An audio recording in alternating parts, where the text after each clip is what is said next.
In today's podcast, we do delve into some sensitive and potentially triggering topics. Viewer discretion is advised, or listener discretion is advised, particularly around children and young people.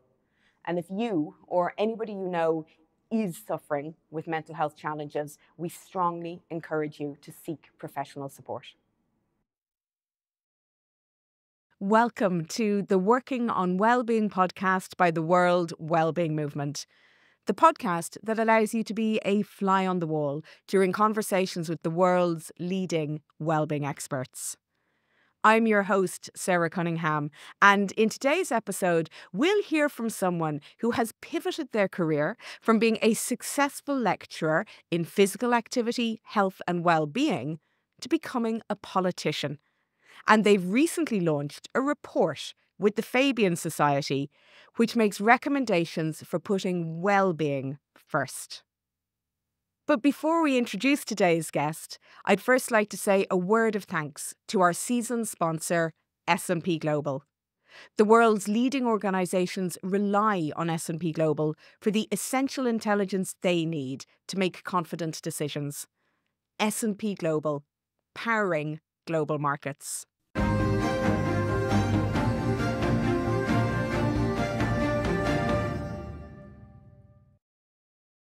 Now, at the Working on Wellbeing podcast and at the World Wellbeing Movement, we think it's really important to hear from voices across the political spectrum. The World Wellbeing Movement's mission is to put wellbeing at the heart of decision-making in both business and public policy. And that's why it is so important to hear from politicians who are making inroads when it comes to well-being governance. One such changemaker is today's guest. Kim Leadbeater has been a Member of Parliament in the UK since 2021. And in 2023, she launched a new report, the Healthy Britain Report, with the Fabian Society, which makes the case for taking a new approach to government that centres on the health and well-being of the population. Kim Leadbeater, you are so welcome. Hello, it's lovely to be here. It's wonderful, and thank you so much for your time, because I know how incredibly busy you are, but I would love to start by talking about your career journey, because I'm always so interested in the pivots and turns we all take in our career journeys. And you didn't take the traditional route into politics. You trained as an expert in the science behind physical activity, health and well-being. So you have a first-class honours degree in that domain, and you've worked as a personal trainer and a lecturer at third level in that domain. Which means you are certainly an expert on wellbeing science. But some people might think that it's an unusual route into politics. Many of our UK listeners will know exactly who you are, but we have an international audience. We have listeners from right across the world, and some may not be aware. So you and I had a quick chat before the podcast started, and I asked if you're comfortable with me sharing, and you said you are, but many of our UK listeners will know that very tragically, your sister, Jo Cox, was killed in an attack that shocked the nation in Britain back in 2016. And she was an MP for the same constituent that you're an MP for, Batley and Spen. So I know it's a very difficult topic to talk about, but I know you have talked about that playing a part in your decision to run yourself as a candidate for Batley and Spen. But I'd love you to share in your own words a little bit about your career history, including those very early days, and how you decided to run as an MP. Yeah, thank you so much for that lovely introduction. Yeah, I think it's fair to say I had a very unique journey into politics. I'd done a lot with my life prior to becoming a Member of Parliament. I'd actually started my career working in sales. I used to sell beds, of all things. And then I went back to university as a mature student at the age of 25 and did my degree in health-related exercise and fitness. So very much a holistic approach to health and well-being. And that was my real passion. And then I went on to do my teaching qualifications, became a lecturer, and I used to teach at 2 local colleges on degree programmes, very similar to the one that I studied. The title of the programme I mainly taught on was physical activity, health and well-being. But again, really taking that holistic approach to our well-being. And then, as you said, in 2016, my life basically changed forever when my sister, Jo Cox, who was the Member of Parliament for Batley and Spen, in the area where we grew up and where I still live, where my parents still live, and many of our family and friends still live. Jo was murdered by someone with right-wing extremist views, literally 5 minutes from where I live, on the street as she was going to a constituency surgery. And I think it's fair to say, when something so unbelievably horrific happens, everything that you think you know and understand in life is just shattered.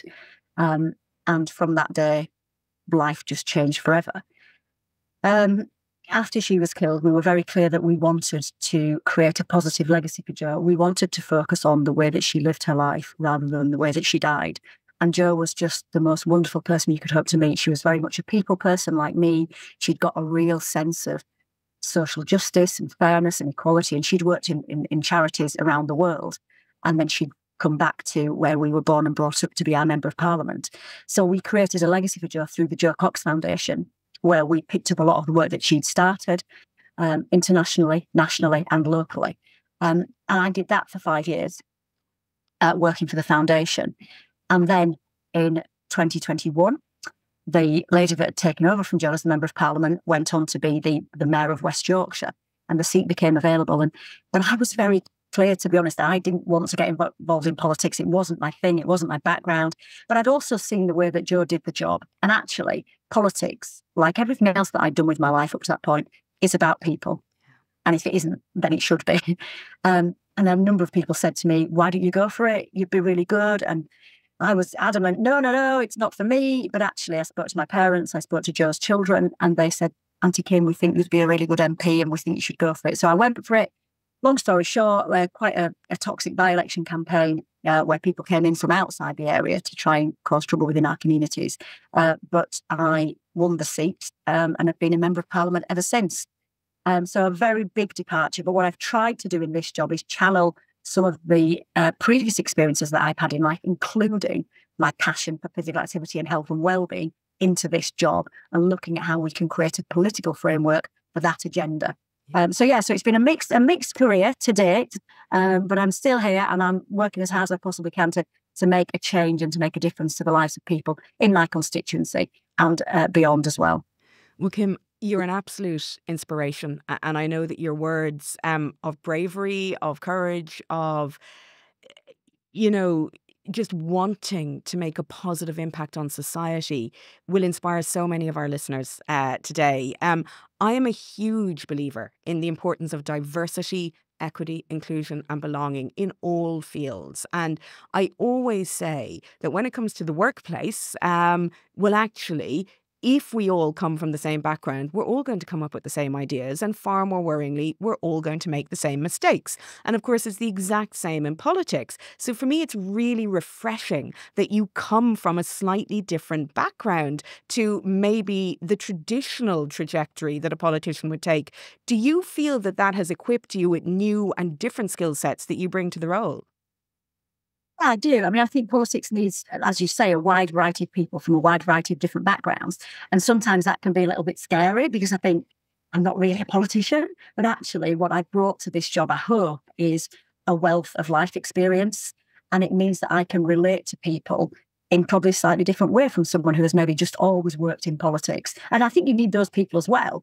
I think you need that breadth of experience. So I've run my own business, I've worked in the public sector, I've worked in the private sector, and I've worked in the voluntary sector. And I think that level of different experiences means that I'm better at doing this job than I would have been if I hadn't had those experiences. And certainly it informs my decision making, because I understand what life is like for lots of different people in lots of different situations. And I think that's a really good thing for a politician to understand and to know.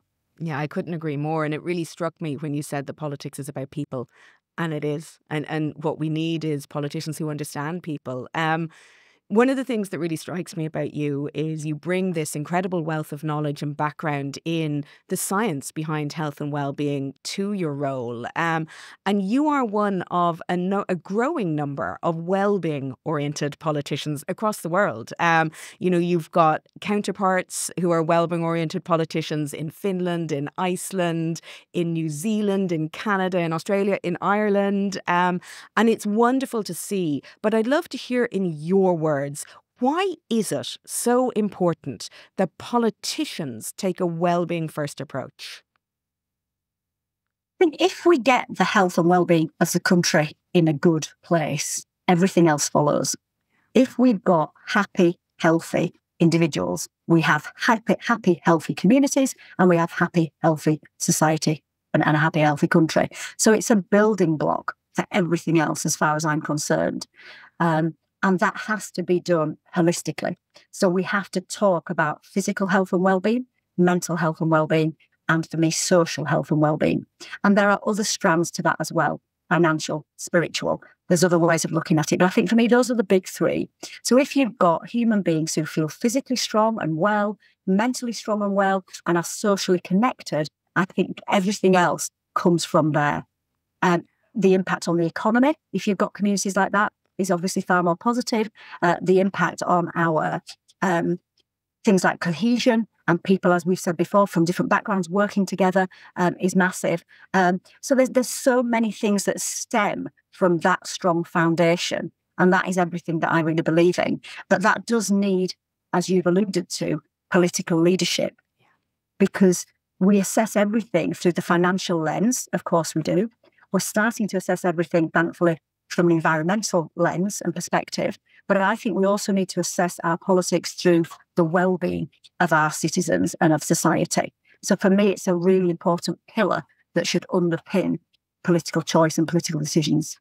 And I think that's a really important point that I'd love to pick up on, actually. So you talk about assessing any policy, any potential government policy through a well-being lens. Can you define, in maybe non-politics speak, exactly what that means?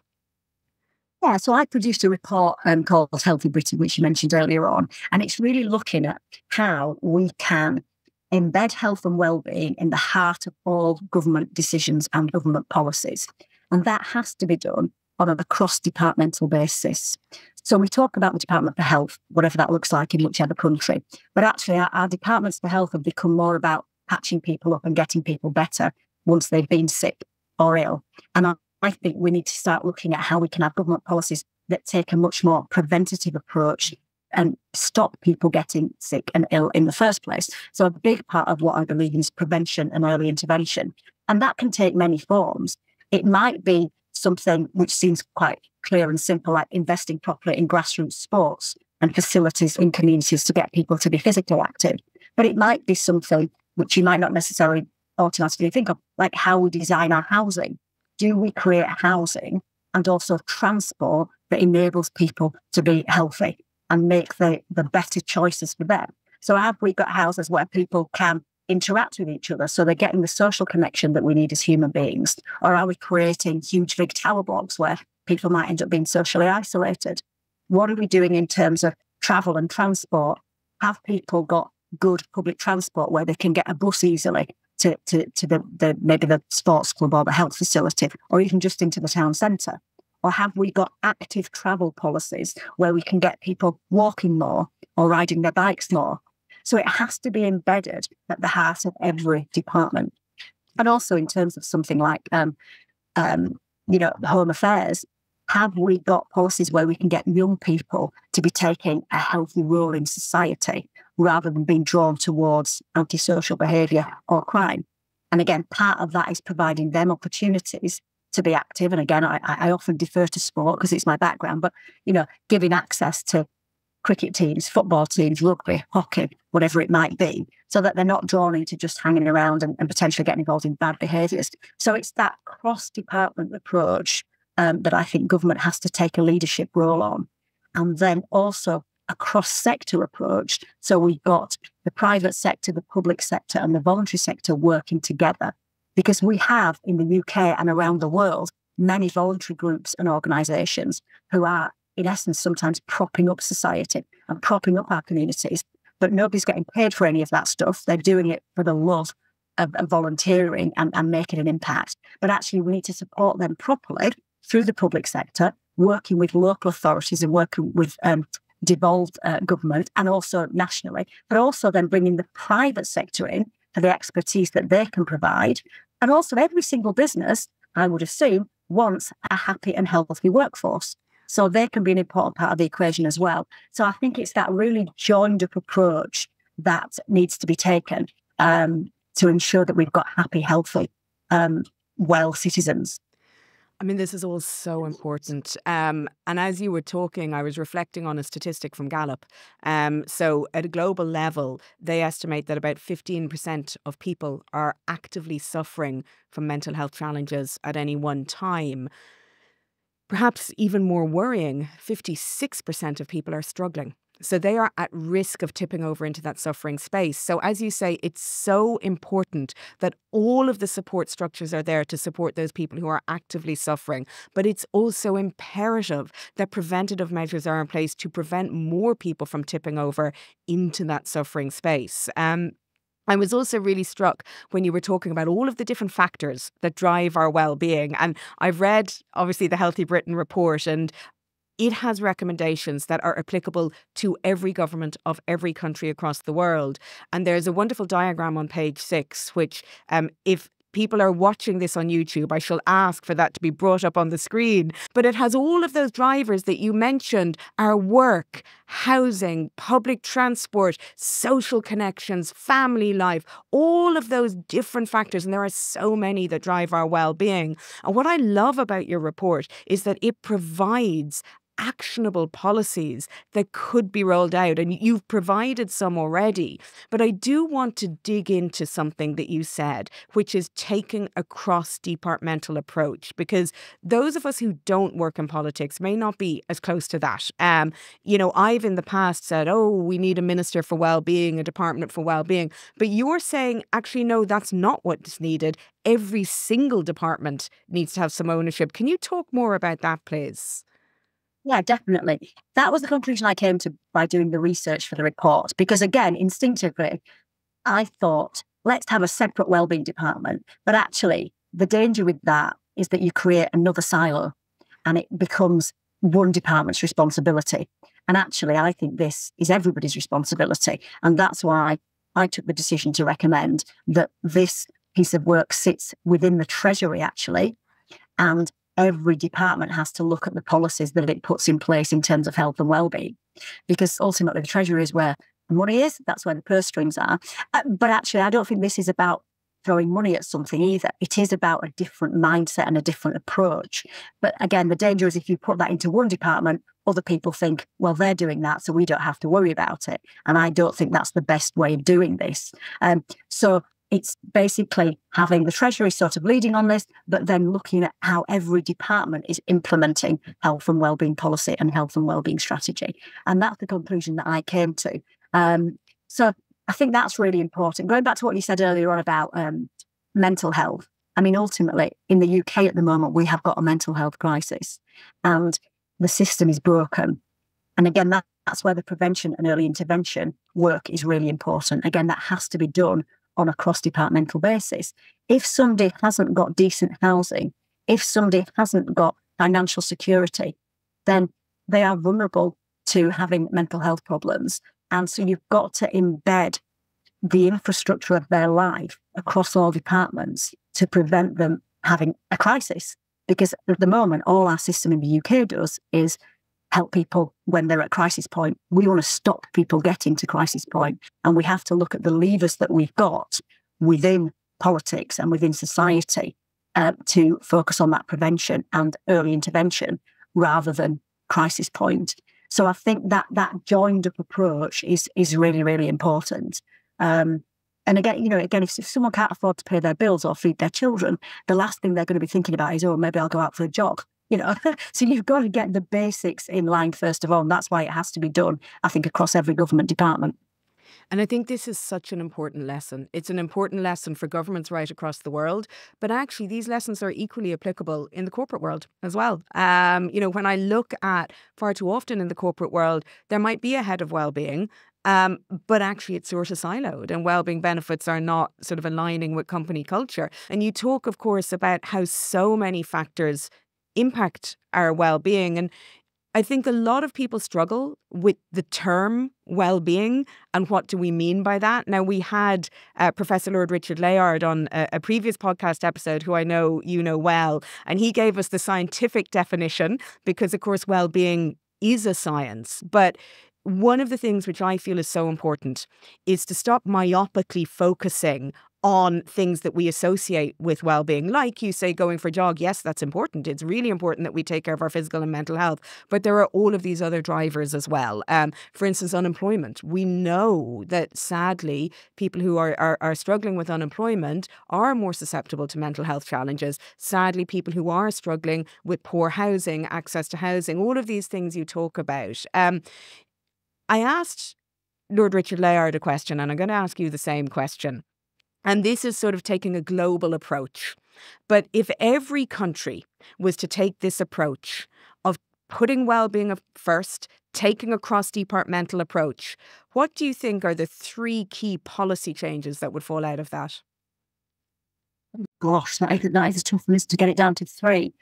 Lord Layard, by the way, is an absolutely amazing gentleman. It was an absolute honour to meet him when I came to Parliament, and he's been doing work on this for a long time, as indeed has someone else that people might have heard of, Sir Michael Marmot, who's done a huge amount of work around health inequalities. And I guess that's one of the key focuses as well, looking at health inequalities and addressing some of those issues before you can begin to build on the broader health and wellbeing agenda. And it sort of feeds into what I said before about, making sure people have got the basics in life, decent housing, decent transport, that they feel safe and secure in their communities. Because only once you've got those fundamental principles can you start to build on the broader health and wellbeing agenda. Well, I think the first big thing is just this change of approach. It's just, it's that thing around looking through the health and wellbeing lens as a priority rather than as a secondary thing. I think the other thing is going back to basics in terms of focusing, as I said earlier, on people. Yeah. Society is really fast-paced, isn't it, nowadays? Everything happens instantaneously. And technology, whilst it's got a hugely important role to play in society, is not the be-all and end-all. And I think sort of reconnecting with what it means to be a human being, I think is really, really important. So putting people at the centre of our decision-making, I think is really important. So taking that holistic approach to wellbeing more generally, putting people at the centre of our decision-making, I think is really, really important. And again, my 3 big things, I suppose, which is what I talk about in the report, is that cross-departmental working, the cross-sector working, again, as you talked about there with the private sector. Which business doesn't want a happy and healthy workforce? Of course you do, because it's more productive, it's better for the economy. And then the third thing, I guess, is then that prevention and early intervention approach in everything that we do. So stopping things before they become a serious problem. Yeah. So it's that approach generally, isn't it, that then feeds into the specific policies that we need to make and we need to change. But until we've got that broader approach, I don't think anything will change. And you're quite right. Anybody can do that, whether you are a government, whether you're a local authority, whether you are a business, whether you are a community group. There's the good thing about this agenda is that everybody can play a part in it. If we start to think about reconnecting as human beings. And again, looking after each other. The work that we did after Joe was killed was around building strong communities. So as much as I'm looking at this now through a political lens, actually the role that every single individual has in their communities and in society is also really important. What are you doing to look after your own health and wellbeing? But what are you doing to look after the health and wellbeing of everybody around you as well? And that's where, again, going back to volunteering, that's such an important part of this agenda. We can all have a role in building those happy, healthy, well-connected communities where we bring people together rather than drive people apart. Because that's one of the other challenges we've got in politics at the moment. We're seeing a lot of division. Yeah. We're seeing polarisation. And I think we've all got a responsibility, whether you are an elected person like me now, or whether you are a person just working in your own community to bring people together. And as my sister said when she spoke in Parliament for the first time, focusing on the things that we have in common, because we do have more in common than that which divides us. And if we focus on that principle and we embed that principle in our decision making and how we live our lives, then I think our communities and society can only be a much better place. And that is such an important point. And that really jumped out actually when I read the report. You talk about the negative impacts of loneliness in the report. And actually, the negative impacts of loneliness, are now evidently showing us as negative as perhaps obesity or smoking on our health. And you also talk about the importance of social connection. And we had Dr. Kelly Harding on previously, who talked about the importance of social connection. And Professor Robert Waldinger as well is one of our guests in season 2 of this podcast series. He's done a huge amount of research into the importance of social connection. You mentioned volunteering is one of the policies that each and every one of us as individuals can do. Are there other things that you recommend to really build that social cohesion and community? And are there other things that we as individuals can do? Yeah, I think there are. I think we can all play a role in this. I mean, volunteering is a fantastic way of getting involved in your local community, but also just checking on your neighbours. All the things that we did sort of certainly in the UK, and I would imagine in lots of other countries around during lockdown and during COVID, we built that sense of community that we don't see often enough as far as I'm concerned. So you were checking in on people, you were making sure people are right, you were making phone calls in a way that you wouldn't necessarily normally make phone calls, because everything we do now is a WhatsApp message or a text message and it's very quick and instantaneous. But actually we took the time to pick up the phone and have a proper conversation, and we don't do that very much anymore. Going round and making sure our neighbours are okay. Do you need anything? Can I help with anything? And we don't need to retreat back into our sort of often too insular lives. I think we need to keep that sense of togetherness in our communities. And certainly the constituency that I represent and where I live, we've got a selection of different towns and villages. And I think that hyper-local identity is really important to people, and knowing your neighbours, going to the local shops, not necessarily going into a big city. So I think having those local connections is really, really important. And the other thing that we haven't talked about, having fun, having enjoyment, having pleasure and laughing and, chatting to people. And I think we sometimes, again, life can be busy, it can be serious, we can all be extremely stressed and feeling the pressure, whatever we do with our jobs and with our lives. But actually just connecting and having a good old laugh, I think, can't be underestimated. So that power of social connection can happen in lots of different ways, but also just taking that time out to meet up with your friends or chat to somebody that you might never have met before, and just having a natter and a conversation. And sometimes just having some good old-fashioned fun. I think let's not underestimate the power of that. I love that. And why don't we put a call to action out to everybody listening now? When you finish listening to this podcast, why don't you pick up the phone or send a WhatsApp or maybe even write a letter to somebody who you love in your life but who you haven't spent enough time with recently? Because it gives us all such a lift, doesn't it? Whether you get a phone call or a text or a letter or whatever it is from somebody you love. And if you have a neighbour who's struggling, drop a little tiny gift over to them to give them a lift. That might be a nice call to action. Yeah, we're human beings. We need that social connection. We need that interaction. I think, yeah, absolutely. Let's make sure everybody goes up and does that today. Wonderful. And there's a ripple effect, of course, of kindness. When somebody does something kind to you, you then want to go on and pay it forward. So I'm going to move to what I like to call the rapid fire round. So if you had a time machine, Kim, and you could travel 30 years into the future, what is the change that you would like to see in the world? Oh, my goodness me.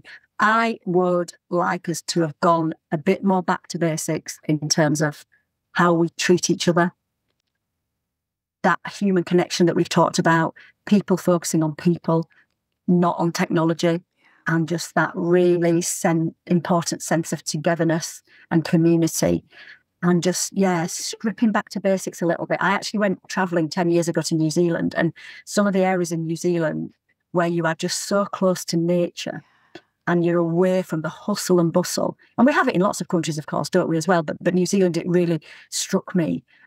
Just going back to basics and focusing on human connection, and looking after each other and supporting each other and just having a slower pace of life. I'm not sure how possible that is, but that would be really lovely. I mean, you're describing the most incredible future where we all get to spend more time in natural beauty, out in nature, with each other, you know, in a socially connected world with less divisiveness. So I'm going to ask you to hop back in your time machine, though, and I want you to travel back in time to your 18 or 21-year-old self. What advice would you have for that young lady?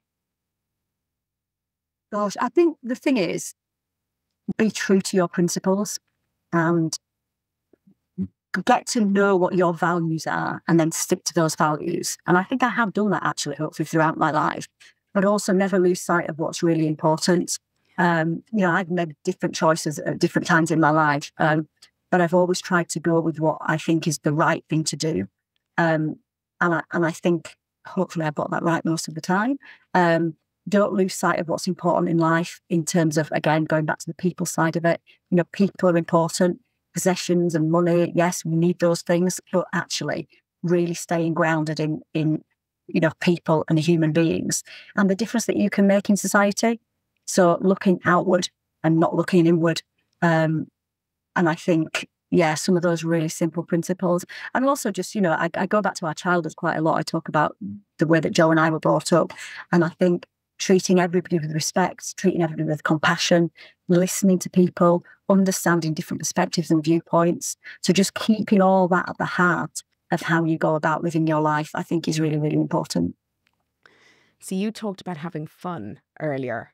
Tell me what you do to inject fun into your life on a daily basis. Not enough. Let's be honest about that. So the problem with this job is it is literally 24/7 if you let it be. And I sadly am the sort of person who struggles to say no to anything. I instinctively go, yeah, I can do that. So I don't have as much fun as I used to. But when I do get a chance, I love catching up with my friends. I used to play hockey. I played hockey for 30 years. Got a fantastic bunch of friends in the hockey team. So I try and catch up with them. I also do love, I know it sounds a bit sad, doesn't it? But exercise for me is fun. I don't get as much chance as I used to be physically active. So if ever I can get out and do some exercise, that's important for me. But the other thing that I don't do as much of as I used to is just go for a massage and go for some downtime at a spa, have a little jacuzzi, those sorts of things. Because that's the only time I ever really switch off. Because you can't take your phone with you, no one will contact you. So spending time with family and friends, and then also just having that little bit of relaxation time as well. But I'm really lucky, to be honest, even though I spend most of my time working, I've got a brilliant staff team. So even though it's hard work, we also have a really good laugh and we do try and have lots of fun. And to be honest, you couldn't do this job if you weren't able to do that. So I've got a good team around me who manage to keep us laughing, as much as we possibly can, even though it's hard sometimes. So I'm hearing that you're a wonderful team, and I think it's really important that we all recognise and appreciate and thank our colleagues and our team who are supporting us in whatever it is we're trying to achieve. You've mentioned your love of sport, and that really fulfills you so much. But you did mention that it's a very full-on job. You use the phrase 24/7. What do you do to create boundaries? Because nobody can work 24/7. We are all human beings, no matter what remit we have. What advice would you have for other people who may feel that actually they're working so much they're getting close to burnout? How do you create those boundaries? No, I think it is. I think the thing that you have to remember is you can't pour from an empty cup. So if you are exhausted and you haven't got anything left to give, you can't do all the things that you might want to do to help other people or to be successful. So I think even though, and I'm really bad at this, I have to say, I'm really bad at asking for help. I'm really bad at taking that time out to put myself first. But if you don't do those things, then you can't do all the other things that you want to do. So I think remembering that and seeing that asking for help and support is actually a strength. Yeah. It's not a weakness. And actually taking that time out to look after yourself in whatever way that looks like is really valuable in terms of getting up and going again to do all the other stuff that you want to do in life. So I think self-care and not being afraid to ask for help are actually really, really important. And you should view that as a strong thing to do rather than a weak thing to do, because it's absolutely not. But again, I do need to practice what I preach in that regard a little bit more. Absolutely. So, and we all should, because in some ways we all know that advice, but it's so easy to forget. And maybe we need nudges, like podcasts like this, small nudges that will remind us to put our own life jacket on first and to carve out time for self-care. And also, I think spending time with people will make you feel good. Yes. Spending time with people who, you know, you've got a good relationship with, and yeah, they make you feel good, you make them feel good. And that's again going back to the importance of having those really strong relationships and connections. Because it's easy when you're working a lot, or you've got a stressful lifestyle, or you're spending too much time on your own, to lose that. So yeah, spending time with people who make you feel positive. Brilliant advice. What do you wish you'd learned sooner? Probably if I go back to my teens and my 20s, you know, caring less about what other people necessarily think about you, caring less about what you look like. But I think that's growing up, isn't it? That's what we all do, I suppose, at that age. But yeah, caring less about what other people think, but more about making sure that I've done the right thing. And I do that now at this age. I feel like, look, I'm conscious that I've done the right thing. And that doesn't mean that some people are going to disagree with you. Of course they are, because that's life. But yeah, caring less about what the people think. And again, yeah, the what you look like thing. I think now we've got young people growing up under huge amounts of pressure because of social media, which we've kind of touched on, to look a certain way and to be a certain way. And I think that's really, really unhealthy. We need to be strong in our own identities and not feel that we have to conform to the stereotypes that society might make us feel that we need to conform to. And I would say that to any young person who's listening, you know, you are unique, and being unique is really important. Don't feel that you've got to conform to what society makes you feel like you should. I mean, that's just such wonderful advice that I personally wish that you had given me that advice. If we had a time machine, perhaps we could go back and you could give my 18-year-old self that advice. But giving me that advice at this age is also wonderful advice. And I think it's the perfect place to finish a really, really insightful interview. And just to say a huge thank you, Kim, for sharing your time, your expertise and your wisdom. Well, thank you so much for letting me come on the show. It's been absolutely brilliant. And so I say, keep going, everybody out there. Be yourself, be strong, but also make sure that you really do look after yourselves as well, because it is really, really important. Hear, hear. What a wonderful message. And thank you so much again, Kim. Thank you.